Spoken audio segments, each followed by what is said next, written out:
Halo, assalamualaikum warahmatullahi wabarakatuh. Selamat datang di channel YouTube saya Hamdi Reza. Pada hari ini saya akan mencoba membuatkan tutorial singkat terkait etap 19. Kita akan membahas hari ini tentang koordinasi sistem proteksi pada etap 19. Jadi hari ini kita akan membuatkan simulasi mulai dari nol. Jadi untuk adik-adik ataupun teman-teman yang ingin mempelajari tentang etap 19, silahkan diikuti video ini dari awal sampai selesai.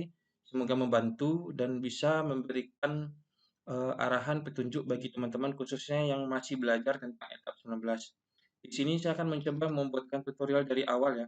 Pertama, di sini saya jika terlalu cepat silahkan diulangi videonya ke belakang ya. Di sini kita akan mencoba membuatkan file baru, baik itu di sini dengan new project, new dokumen, ataupun di sini file new project.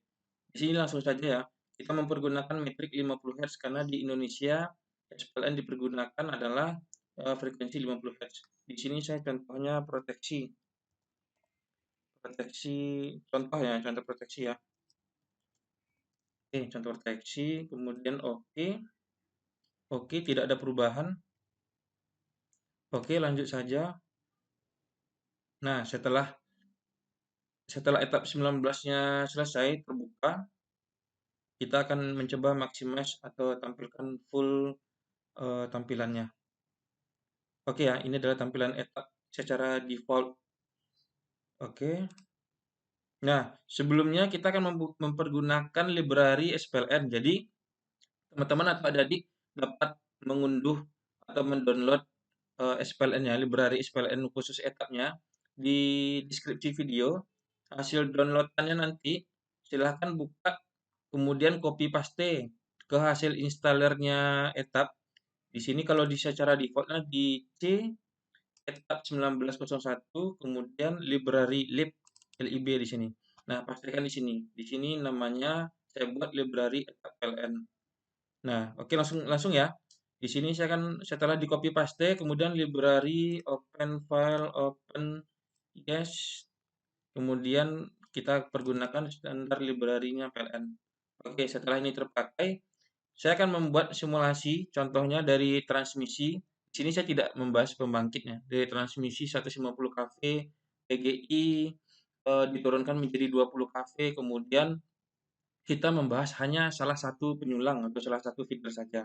Oke, langsung saja kita untuk sumber tegangan, kita membuatkan di sini power grid, di mana power grid-nya di sini ratingnya, kapasitasnya saya buat contoh ini sebagai contoh saja ya. Tegangannya 150 kV. Nah, di sini transmisi.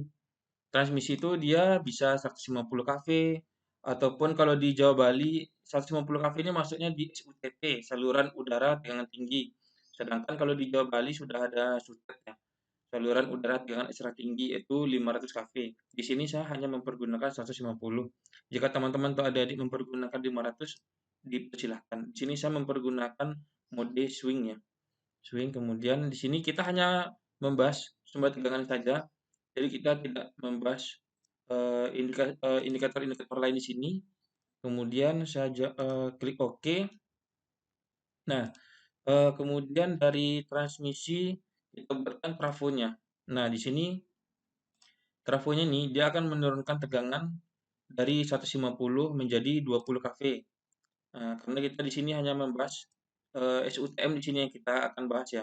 SUTM yaitu saluran udara tegangan menengah. Jadi kita akan membahas sistem proteksi, contoh koordinasi proteksi pada SUTM atau saluran udara tegangan menengah 20 kV, di mana di sini saya hanya membahas satu feeder saja. Oke, di sini di trafo di sini masih kosong ya ratingnya, primernya, sekundernya, dayanya masih kosong. Nah, di sini saya akan masukkan dari transmisi ke primer dulu. Nah, setiap pertemuan dua komponen, baik itu power grid dengan trafo ataupun nanti pertemuan nanti antar kabel, pokoknya antar dua komponen selalu otomatis akan muncul bus. Nah, di sini bus ya. Di sini tadi bus pertama yang saya buat, di sini bus kedua otomatis muncul. Nah, di sini tadi rating trafonya masih 0 tadi kan, 00 kan primernya. Nah, sini otomatis primernya sudah muncul 150 kV. Oke, di sini langsung saja saya akan membuat rating tegangan di sekunder 20 kV. Karena nantinya akan diturunkan dari 150 ke 20. Ini masih kosong ya. kemudian saya klik di salah satu. Nah, oke, masih masih masih kosong. Nah, di sini saya akan membuat daya trafonya. Sebagai contoh nih, sebagai contoh saya akan membuat daya trafonya, satuannya di sini bisa diklik satuannya VA, KVA, MVA. Jadi di GI itu gardu induk satuannya biasanya trafonya satuannya MVA atau mega VA. Jadi 1 MVA sama dengan 1000 KVA ataupun 1 juta VA. M itu adalah mega, K itu adalah kilo. Di sini saya mempergunakan sebagai contoh ya 30 MVA. Nah, di sini FLA nih, ini adalah arus maksimum yang diizinkan. Di sini baru saya klik 30 ya, saya belum ngeklik yang di tempat lain. Coba saya klik tempat lain ya. Nah, di sini artinya di sisi primer 150 kV arus maksimum yang diizinkan pada trafo 30 MVA ini adalah 115,5 ampere. Ingat ya di sisi primer atau di sisi incoming-nya 150 kV. Sedangkan di sisi sekunder pada tegangan 20 kV arus maksimum per fasa. Ingat nih ya per fasa ya, bukan total dari R ditambah S tambah T bukan. Arus maksimum per fasanya dengan trafo 30 MVA dan sisi sekundernya 20 kV atau 20.000 volt. Ingat K itu kilo ya, kilo itu kali kelipatan 1000. Ini maka arus maksimumnya adalah 866 ampere. Oke ya, di sini akan langsung saya klik oke. Yang lain tidak perlu dirubah. Oh sorry, impedansi kita mengikuti standar dari ETA saja. Langsung saja kita klik tipikal. Di sini masih bawaan pas kita klik awal ya. Kita klik tipikal. Ah, oke ya, ini muncul tipikal, kemudian di bagian bawahnya tipikal klik value. Nah, jadi di sini impedansi ini harus diisi karena kalau tidak diisi, kalau dibiarkan nol, ketika akan disimulasikan maka dia akan error. Jadi yang perlu di trafo itu yang kita isi, klik oke dulu ya. Di trafo itu yang perlu kita isi adalah pertama rating trafo, primer, sisi sekunder, nanti arus maksimum di primer dan sekunder otomatis akan mengikuti, kemudian daya trafo wajib. Impedansi kita klik aja tipikal. Di sini untuk informasi nama saya rubah aja namanya, misalnya gardu induk 1 ya. Di sini muncul informasinya gardu induk 1 30 MVA. Nah, di sini tegangannya sudah di 20 kV rating tegangannya. Sedangkan di sini di bus incoming ini adalah 150 kV. Di sini busnya bisa kita klik dan ini kan dalam bentuk titik ya. Titik kemudian saya klik bus node bisa saya rubah dalam bentuk garis. Oke ya, di sini namanya bus 2. Bisa dirubah kok. Misalnya bus 1 ini ganti eh, bus bus GI gitu. Bus GI dulu 1 ya kan GI 1 ya. Oke, ini bebas. Untuk namanya silahkan teman-teman atau adik berubah sendiri. Ini tidak ada masalah. Kemudian di sini untuk tegangan 20 kV. Nah, di sini satu penyulang itu, misalnya saya akan membuat simulasinya trafonya ada 10 trafo, contoh nih. Ini adalah trafo trafo daya pada gardu induk. Nah, outgoing ataupun keluaran dari G ini namanya adalah trafo distribusi. Trafo distribusi adalah trafo untuk menurunkan tegangan dari 20 kV menjadi TR atau tegangan rendah. Satu pasanya 220 atau 230 atau pasang-pasangnya 380 atau 400 volt.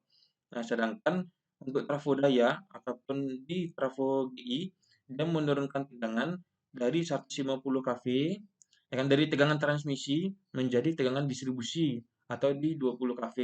Oke ya, di sini saya mempergunakan kabel di sini contoh ya. Contoh saya mempergunakan kabel di sini kita misalnya eh, sekitar jarak 1 kilo dari GI. Di sini ada satu trafo. Oke ya, di sini saya double klik, saya ulang lagi, double klik di kabel, kemudian klik di library, kemudian rubah menjadi source-nya nih, sumbernya, referensinya, rubah jadi SPLN. Karena tadi makanya kita harus berubah dulu library-nya menjadi SPLN.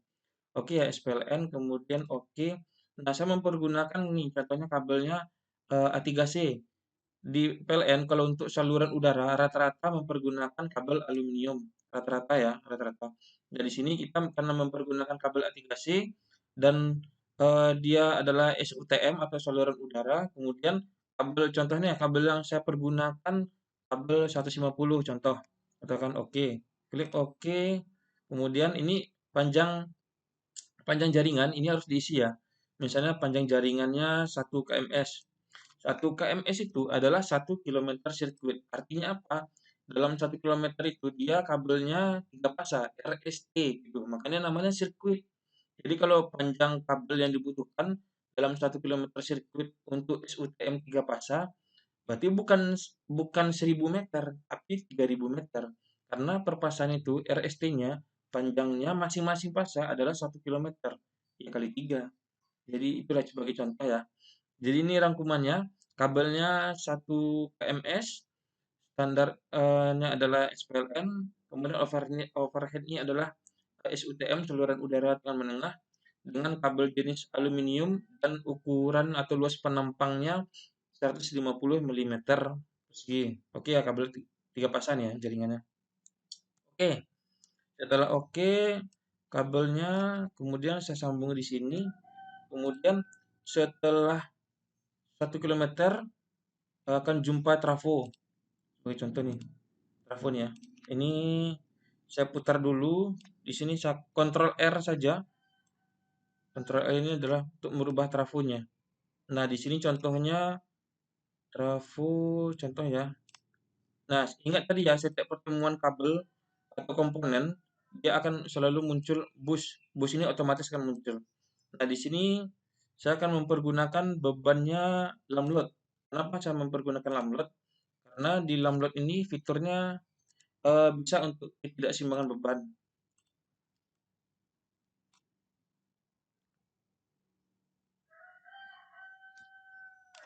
Oke ya. Nah, di sini saya langsung trafo, double klik trafo. Misalnya trafo pertama ini dia dari ini udah otomatis nih, primernya 20 kV ya kan. Sekunder kan belum ada kosong. Saya buat sekundernya karena hitungannya satuannya kV. Jadi kalau 400 volt berarti dia 0,4 kV. Oke ya. Di sini saya mempergunakan kapasitas sebagai contoh 100 kVA. Sorry. Oke, 100. Dia ada otomatis muncul arus maksimum di sisi primer yang 20 kV, arus maksimum di sisi sekunder 144 ampere di sisi 400 volt. Impedansi langsung klik tipikal bawaan pabrik. Di sini misalnya saya rubah menjadi gardu distribusi 1. Oke, ini adalah gardu distribusi 1 atau trafo pertama. Bebannya misalnya sebagai contoh, ini saya buat bebannya full aja ya, full. Atau saya buat bebannya karena trafonya 100 kVA, saya buat bebannya misalnya nih 90 kVA dengan cosby-nya 95%.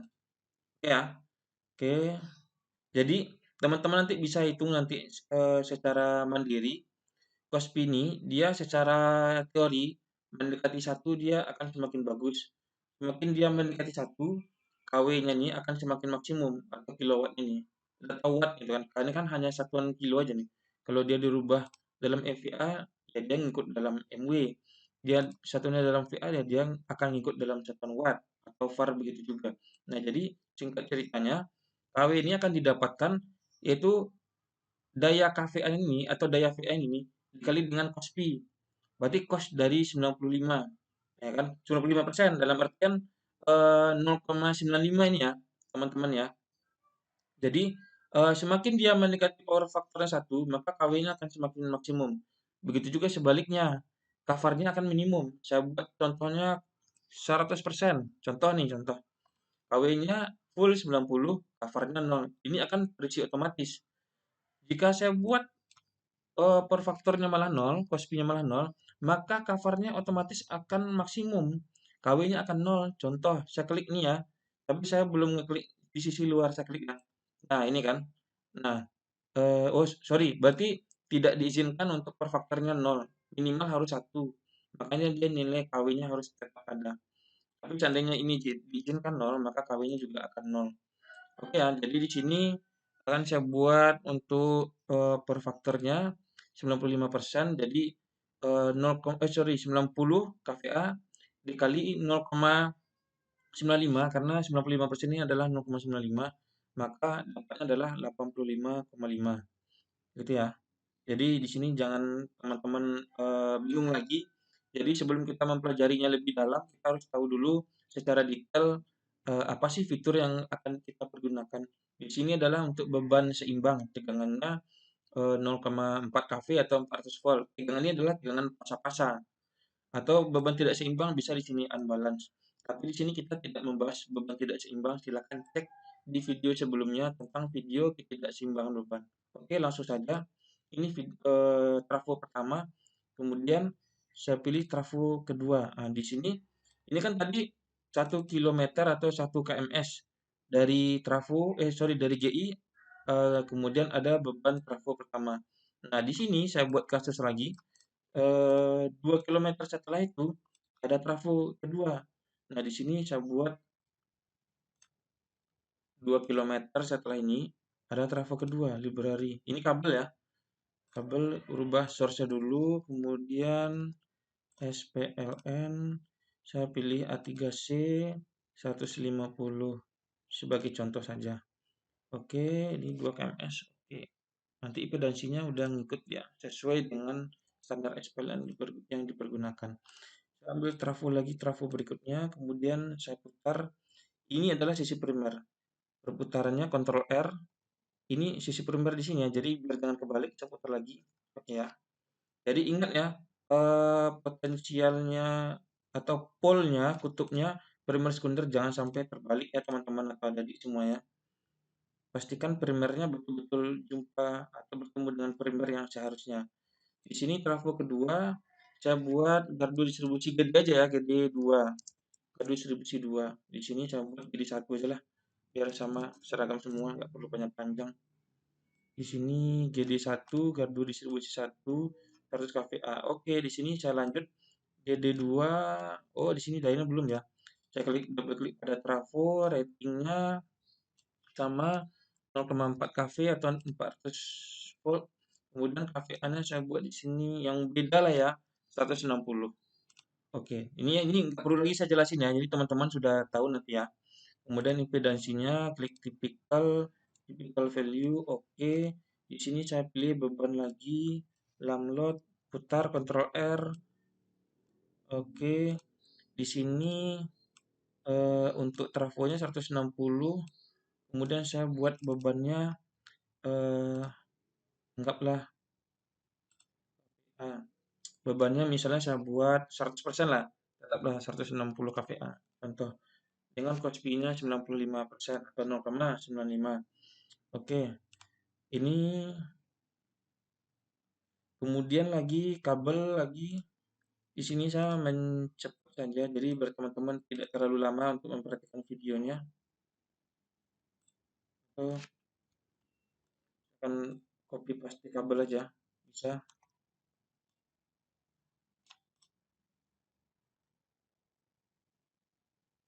Ini 2 kms saya rubah menjadi 3 kms.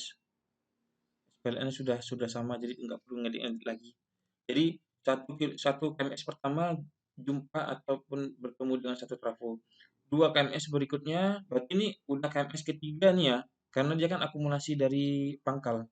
Ini tadi 1 kms, ini 1, kemudian di sini 2 kms, kemudian jumpa trafo kedua, nah kemudian lagi 3 kms berikutnya. Biar nggak bolak-balik nih. Oke, saya copy, saya paste di sini.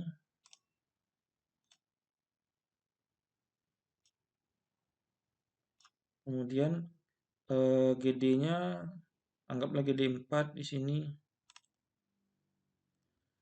GD 3. Oke. Ratingnya saya buat gantilah. Jangan seragam semua. Contohnya 50 kVA. Kemudian impedansinya kan. Oke. Bebannya saya buat contohnya 45 kVA. Pasti 90. Sorry 95%. Oke. Di sini kabel lagi. Biar nggak terlalu banyak ya. Ini copy paste aja lah. Biar cepat kita pembuatannya. Jadi di sini kita secara prinsip kita akan mempelajari tentang koordinasi sistem proteksi. Hmm, ya, atau mungkin biar lebih banyak mungkin analisanya. Oke, kita buat lagi ini kabel. Nah, kurang panjang. Kita buat lagi lah. Oke, kita rubah lagi ya, biar bebannya lebih berat, lebih besar. Jadi lebih kelihatan dia. Kalau ini betul-betul penyulang gitu, biar banyak trafonya. Kita buat lagi nih. Nah, jadi teman-teman adik-adik jangan pusing ya. Yang penting sebelum di copy paste ini, adik-adik atau teman-teman yang belajar ini, silakan dipahami dulu konsep dari kabelnya, trafonya, gardunya ya, gardu distribusinya. GI-nya dengan bebannya. Oke, di sini saya akan di sini kita bahas dulu nih, bebannya berapa sih ya kan? Untuk beban seimbang, kita klik di load flow ini. Ketika kita akan melakukan pengujian beban tidak seimbang, maka akan kita pilih di unbalance. Di sini kita tidak membahas tentang beban tidak seimbang, kita akan membahas analisa aliran daya, entah itu susut dan drop tegangan. Di sini ketika kita menu editnya di sini gambar pensil, kemudian load flow, kemudian PQ ini run load flow, oke, jalankan. Nah, kita rubah dulu displaynya. Rubah persen menjadi KV, kemudian di sini bebannya dalam ampere aja ya kali ya. Oke, nah ini dia. Ini transmisi 150 kV keluar dari gardu induk bebannya 43,8 ampere. Tegangannya tadi 20 kV ya. Ingat ya, semakin besar beban maka akan semakin drop tegangan. Nah, di sini dia tadi rating trafonya dia 20 kV, tapi karena dia berbeban 43 ampere jadi turun tegangannya 19,95 ampere. Ini adalah bebannya masing-masing per gardu distribusi. Untuk beban ampernya di sini, ini adalah main feedernya atau jalur lurusnya. Di sini nampak kelihatan 43,8 ampere. Jika kita ingin melihat per ininya, beban DTM-nya, kita harus rubah dulu kondisi gardunya nih, bus barnya nih. Bus kita jadikan garis. Nah, gitu. Garis kemudian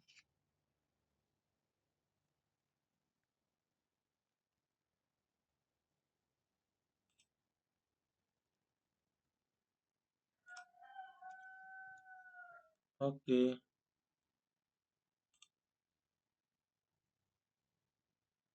Di sini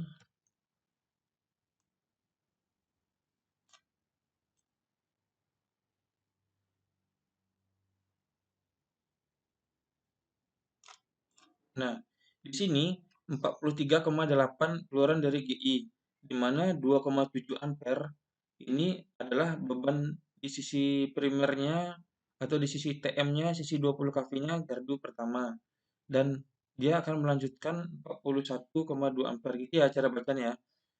Untuk ini kan nampak nih beban ini 236,5 ini adalah beban di sisi TR atau tengah rendah. Sisi TM-nya berapa, Bang? Ya kan, klik di bus ini, bus node, garis, geser ke sini ya.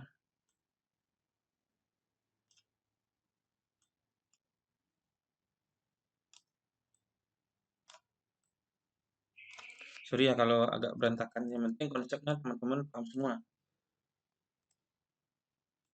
Ini saya perlebar biar enak lihatnya. Nah, ini dia. Oke, di sini juga saya perlebar. Oke.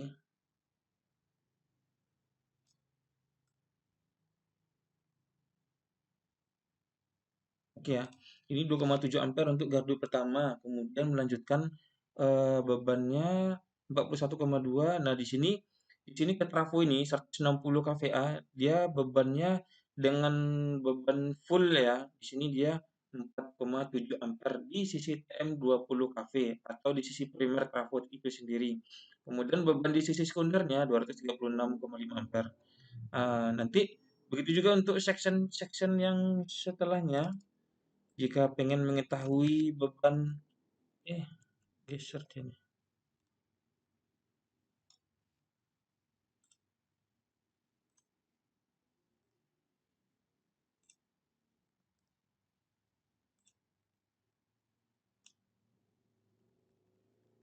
ini, kemudian saya buatkan busnya.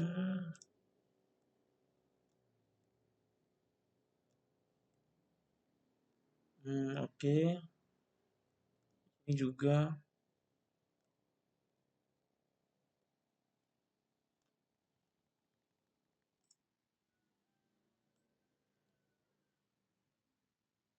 Oke, busnya. Kemudian ini saya buat di sini biar nggak bingung. Kemudian ini juga.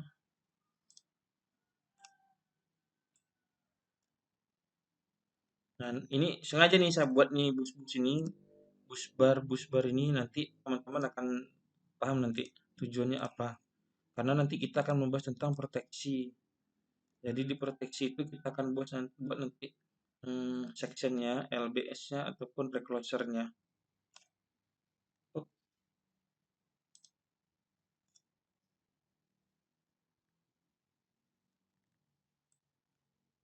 hmm,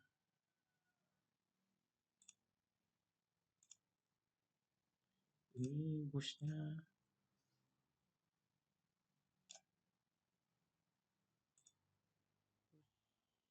Oh, nampak kan lebih enak dilihat.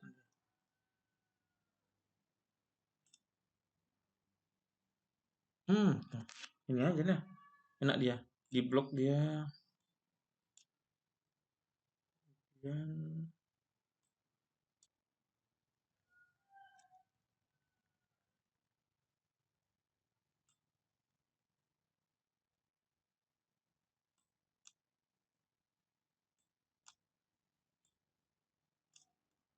biar lebih enak dilihat.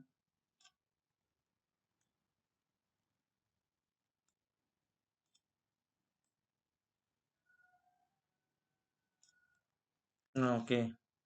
Kemudian ini,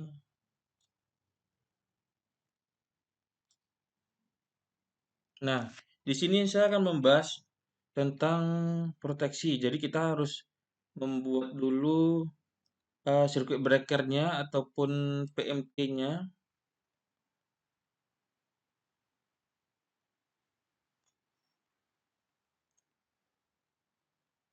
Ini aja yang saya naikin. Tuh.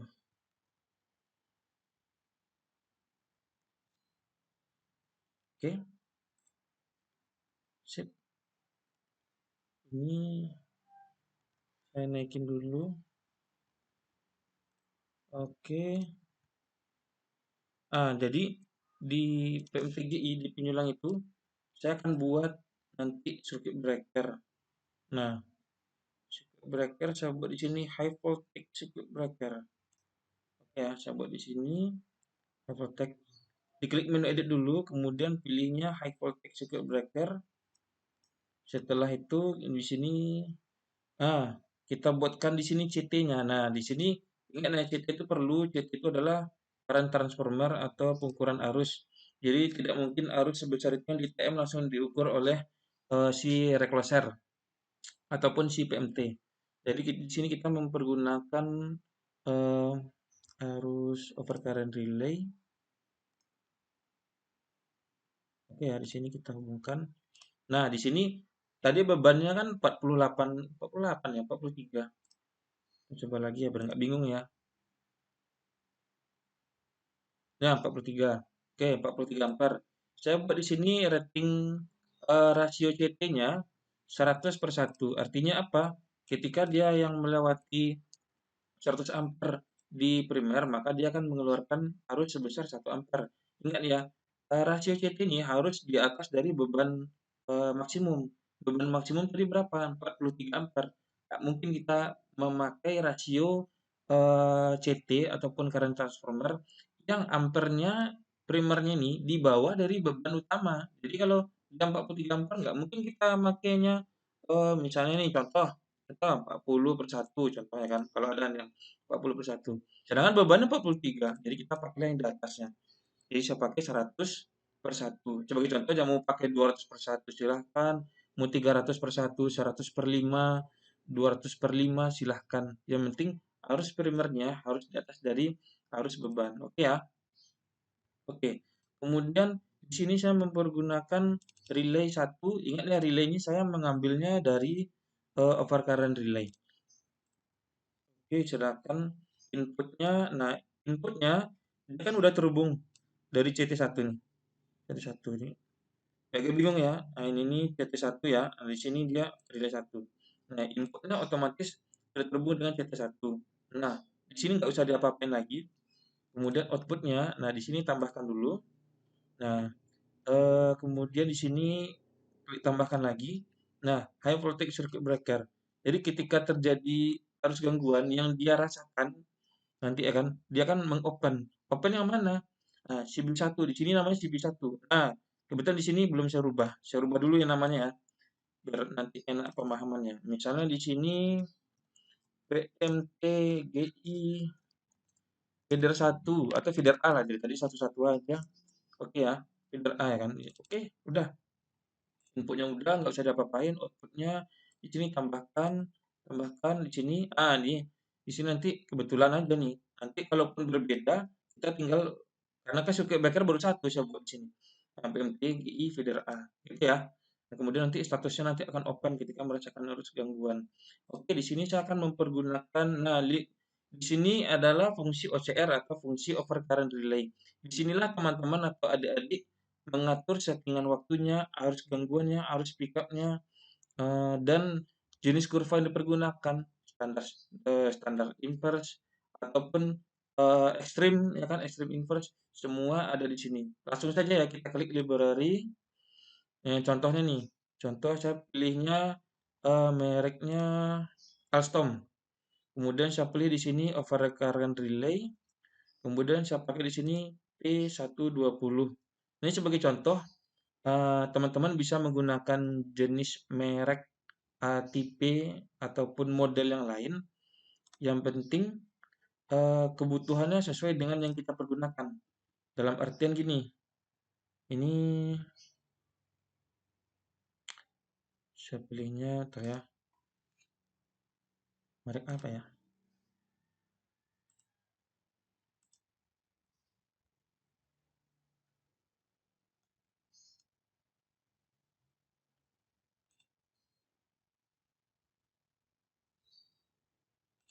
Najera pun nggak apa-apa lah.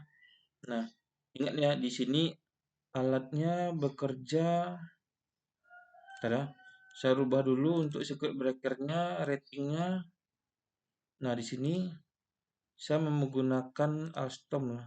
ABB. Ini tegangan 25 kV.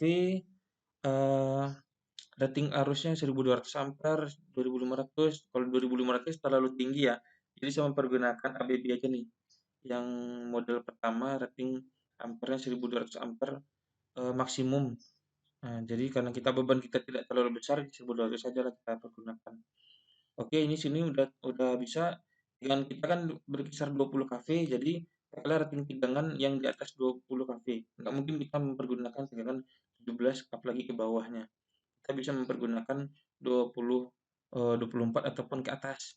Jadi kita pakai bawaan pabrik aja yang model ABB dengan model terlampir ini ya, dengan arusnya maksimum 1200. Oke ya, oke.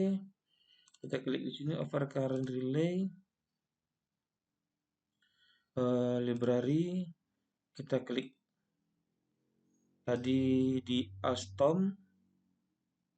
Di sini banyak model-model yang lain. Saya pakai P120. Silakan nanti dibaca untuk informasinya di sini, teman-teman ya. Kemudian, oke, di sini, nah, pickupnya saya menggunakan CT-nya itu 0,1 sampai 25. Jadi setiap dinaikkan stepnya 1, maka dia akan naiknya 1 ampere di sini primernya. Nah, karena tadi bebannya 43 ampere, jadi saya mempergunakan arus yang di atas itu. Misalnya saya ingin dalam keadaan normal bebannya 43 ampere. Nah, saya ingin walaupun ratingnya 100 ampere, 100/1, tapi saya ingin misalnya, contoh misalnya nih, ketika dia merasakan arus lebih dari 70 ampere atau 80 lah. kita kasih spare, mana tahu nanti ada manuver kan. 80 ampere, maka dia akan trip atau merasakan arus gangguan. Kemudian di sini waktunya di sini per step naik ini, nah ini adalah naiknya ini dalam satuan second ya, berarti 0,075 second gitu. Ini 0,1 second. Setiap kenaikannya itu naiknya 0,025. Saya ingin di sini misalnya contoh 0,2 second atau 0,2 detik di sini. Di sini saya menggunakan kurva overcurrent dan instant. Di sini kita tentu membahas overcurrent aja dulu ya. Oke. Nah, kemudian ini sudah terbentuklah eh, sistem proteksi yang ada di etap, tapi baru satu di pangkal saja. Nah, kita akan coba nih simulasi etap. Bagaimana sih caranya? Kalau simulasi load flow atau aliran daya, kita kliknya di load flow, kemudian di sini kan, run load flow. Nah, gampang ya kan? Nah, kalau kita ingin koordinasi proteksi, di sini kita pilih start protection dan koordinasi. Oke, kita klik di sini, kemudian kita pilih di sini fault insertion. Nah, jadi teman-teman bisa memilih gangguannya di mana sih, gitu. Dan tripnya akan di mana. Kebetulan di sini baru satu baru satu CB, circuit breaker, atau satu PMT proteksi. Jadi ya gangguan dimanapun ya tetap gangguannya tripnya di PMT gitu. Di sini kita belum bagi per section. Contoh, saya akan buat gangguannya di pangkal. Oke. Oh, di sini masih ada nih power grid-nya, jangan dibiarkan kosong ya. Di sini saya buat, ini jangan biarkan kosong ya, tinggal diisi aja. Karena kalau dibiarkan kosong maka akan gagal nanti simulasinya. Oke, saya coba lagi.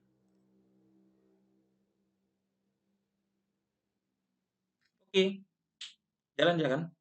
Nah, yang trip adalah di PMT nih. Nah, jadi tahap 1 sama tahap 2 ya dia akan tetap trip di sini karena baru proteksinya baru di PMT GI feeder A nya baru, belum bisa tambahkan di jalur lurus yang lain. Jadi ketika gangguan di bus berapa nih ya? Bus 1, ini bus 1 nih di sini namanya di sini. Ketika ada gangguan di bus 1, dia akan trip di PMT GI feeder A dengan arus gangguannya ini 6,714 kilo ampere. Oke, ini adalah percobaan pertama. Kita pindahkan lagi ya ke ujung ya. Jadi ingat ya 6,714. Agak ke tengah mungkin. Kayak oke. Ya tripnya tetap bakal sama di PMTGI karena belum ada proteksi yang lain selain itu aja baru. Nah, di sini 3,601 kilo ampere. Ingat ya kilo ini adalah kelipatan 1000 jadi 3601 ampere harus gangguannya. Nah, jadi kesimpulan dari ini apa? Semakin dia mendekati sumber GI atau sumber tegangan, ya kan, maka dia arus gangguannya akan semakin besar. Semakin ketika terjadi arus gangguan yang lokasi gangguannya semakin jauh dari GI, maka arus gangguannya akan semakin kecil. Oke, kita coba lagi, yang lebih jauh lagi.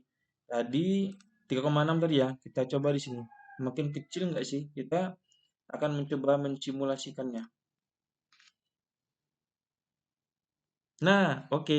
Di sini kita dapat arus gangguannya 2,295 kA dan tripnya tetap di PMTGI ini. Ini ya.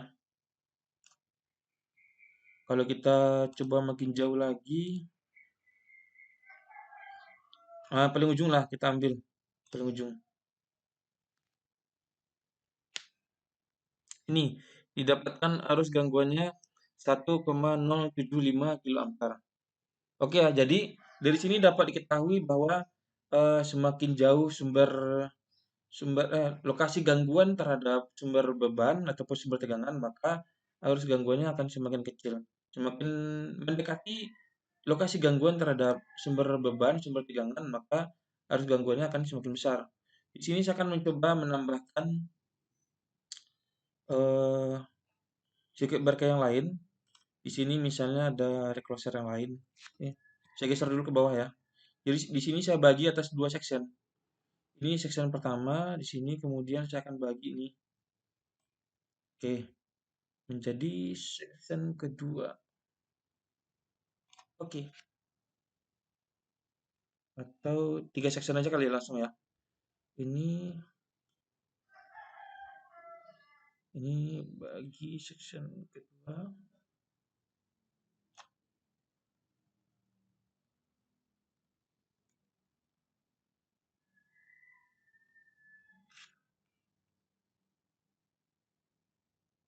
Kok gini ya? Bentar ya.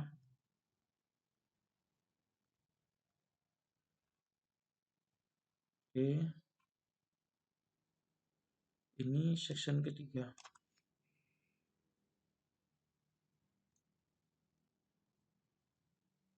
Ini section kedua. Nah, oke. Di sini adalah proteksi pertama di PMTGI. Ini saya buat proteksi kedua, misalnya ada recloser. Contohnya ini recloser 1. Oke, ini recloser 1. Ini circuit breaker lagi saya ambil. Sudah. Ini namanya recloser 2. Oke, di mana masing-masing recloser masih membutuhkan titik untuk pengukuran dan relay. Itu saya pakainya adalah perenggaran relay. Oke, di sini saya pakai masih sama ratingnya 100/1. Kemudian untuk ininya inputnya pastinya udah terhubung CT2 ya, otomatis karena memang saya udah menghubungkan di sini. Kemudian output tambahkan. Nah, di sini ganti jadi recloser 1. Kemudian OCR-nya artinya apa? Ketika terjadi relay ini akan merasakan arus gangguan, dia akan melepaskan recloser 1. Tadi kan hanya satu pilihannya, di sini kan udah mulai banyak. Oke, OCR-nya di sini masih sama. Ya oke dulu ya. Di sini saya belum merubah ininya. Nah, ini bawaannya masih 1,1 kV nih. Ya kan? Jadi kita pilih rating library, ini bawaan tadi. Oke, udah pas nih kan. Jadi kita nggak perlu capek-capek lagi. Kemudian rubah OCR-nya library Alstom, kita pakai P120. Oke, rubah di sini jadi standar inverse. Tadi udah saya rubah belum ya? Kayaknya belum dah. Jadi saya pakainya standar inverse. Di sini saya mempergunakan standar inverse ya teman-teman ya. Kemudian di sini rubah menjadi standar inverse. Di sini saya mempergunakan ini, kemudian naik tegangannya, ampernya. Di sini karena dia bebannya udah mulai berkurang, saya buat misalnya di sini ketika dia melebihi 40 ampere dia akan trip. Di sini tadi di pangkal 0,2 second, di sini saya buat 1,15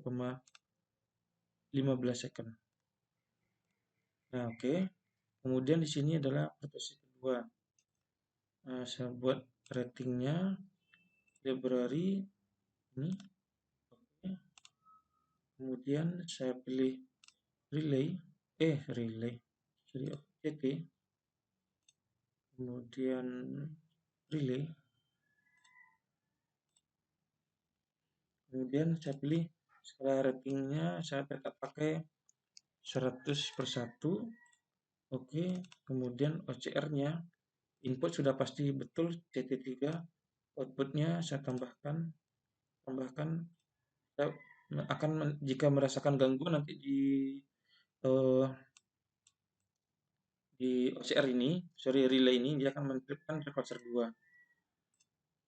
Ini kemudian saya pilihnya Alstom P20. Oke, saya pilihnya standar inverse. Kemudian di sini skalanya 0,1. Nah, di sini saya buat tadi 40 kan. Ini 25, ini 0,1. Nah, oke. Nah, Harus teman-teman ketahui yang pertama, ya kan, eh, di sini saya bagi proteksi atas 3 section, di PMT, kemudian recloser 1, dan di ujungnya recloser 2. Nah, untuk sistem proteksi yang harus teman-teman pelajari semua, yang pertama dari segi waktu. Nah, semakin ke ujung jaringan, proteksinya harus dibuat semakin sensitif. Di sini yang paling ujung, saya buatkan settingan waktunya 0,1 second. Di nomor 2 atau di tengah-tengah, saya buatkan ratingnya OCR-nya 0,15 second. Sedangkan di pangkal, saya buat settingannya 0,2 second. Artinya apa? Ketika terjadi gangguan di ujung, semakin ke ujung, maka proteksi yang paling ujung itulah yang akan bekerja terlebih dahulu. Jika kita buat malah di pangkal yang lebih sensitif, maka eh, takutnya nanti yang akan trip dahulu itu adalah yang di pangkal. Nah, begitu juga dengan untuk settingan arus gangguan. Di sini saya buat di pangkal ini bebannya, settingannya 80 ampere di sini. 80 ampere. Di tengah-tengahnya nih, kebetulan bebannya tadi dapat teman-teman lihat tadi ya. Di sini saya buat 40 ampere dan di paling ujung 20 ampere. Nah, 25 ampere. Artinya apa? Semakin ke ujung, untuk tingkat sensitivitasnya, baik itu dari segi arus ataupun timing, durasi, time delay itu haruslah lebih sensitif yang paling ujung daripada yang di pangkal. Oke, langsung saja ya kita coba ya proteksinya ya, koordinasi proteksi. Kemudian start proteksi, ya kan? Oke, kita cari ini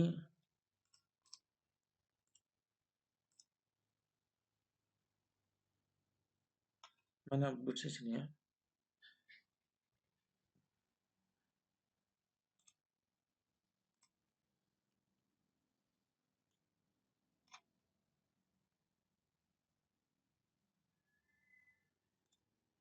Di sini bus 32.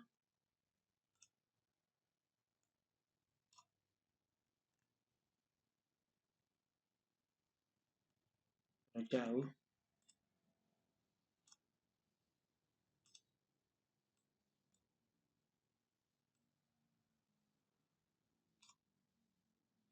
Oke. Oke ya. Di sini kita akan coba proteksi, kemudian lanjut. Nah, ini proteksi kita akan coba di section yang paling ujung dulu.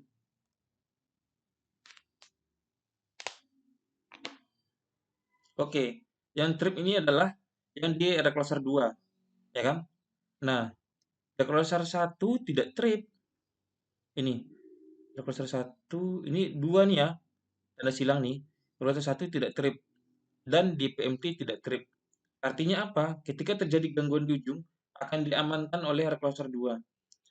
Nah, Bang, coba dong yang lebih ujung lagi. Oke, silahkan kita coba. Ini ya. Yang mana kan trip? Oke. Yang trip adalah di recloser 2. Oh, di sini ini ya. Sorry, karena mungkin terlalu jauh, jadi saya akan coba tambahkan lagi untuk CT-PT-nya di sini. CT-nya. Jadi ketika dia merasakan arus gangguan,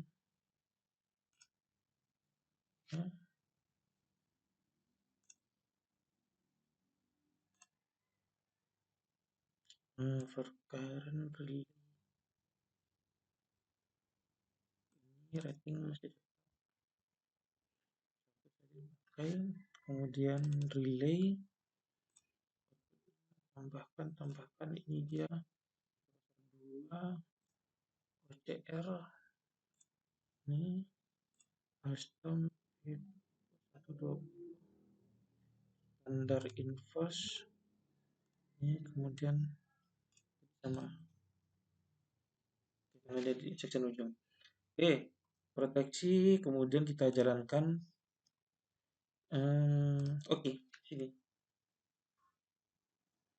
Nah, jika terjadi gangguan, maka yang akan trip adalah di recloser 2. Ini di section ujungnya dengan arus gangguan 1,075 kA. Ini ya, yang trip itu adalah di reclosure 2. Oke ya.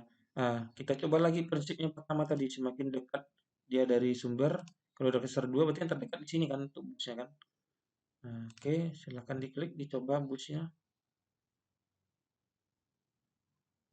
1,6. Tadi 1,0 sekian tadi kan, reclosure 2-nya.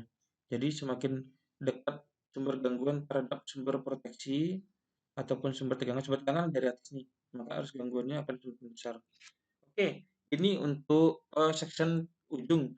Coba section di tengah. Artinya apa? Ketika reclosure 2 padam, reclosure 1 tidak padam. Jadi kalau ada gangguan beban-beban gardu tadi, gardu yang dari reclosure 2 ke atas dia tidak padam.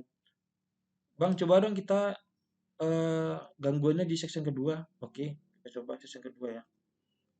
Ini section kedua di mana di sini adalah bebannya si reclosure 1. Nah, ingat ya, tripnya nih di reclosure 1. PMT tidak trip. Nah, reclosure 2 juga nggak trip, tapi dia tetap padam karena sumber tegangan kan dari reclosure 1. Nah, ini ya. Ini ya, reclosure 1 ya kan. Ya, jadi dia reclosure 2 ya padam juga. Coba gangguannya di malah di sini di pangkal. Maka yang bekerja itu adalah di PMTGI-nya. Hmm. Oke ya, dapat dilihat ya. Jadi di PMTGI-nya akan bekerja padam ya kan. Jadi walaupun gangguannya tidak dirasakan oleh section yang setelahnya, ini kan padam nih. Nah, ini dari sini enak lihat nih. Yang padam itu adalah dari GI-nya. Ini dari GI, dari PMTGI. Jadi satu feeder itu akan padam nih, semua akan padam karena sumber tegangannya dari sini semua. Jadi walaupun dia gangguannya di pangkal, di section tengah sama di section ujung tidak ada gangguan ya tetap dari sifat listrik itu dia akan memproteksi ke proteksi yang di atasnya. Jadi kalau dia gangguan di proteksi pertama atau section pertama, dia akan memblok atau memproteksi di section yang sebelumnya gitu.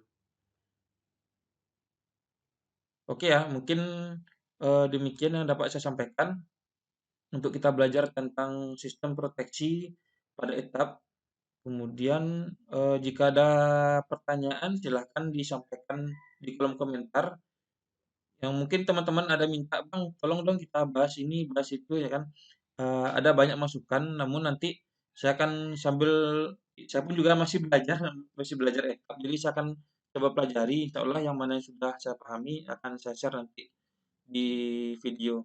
Namun mohon maaf akhir-akhir ini mungkin jika tidak banyak video yang saya upload karena berhubung ada pekerjaan juga, jadi mungkin membagi waktu juga terkadang susah juga untuk menambah konten-konten yang ada di YouTube.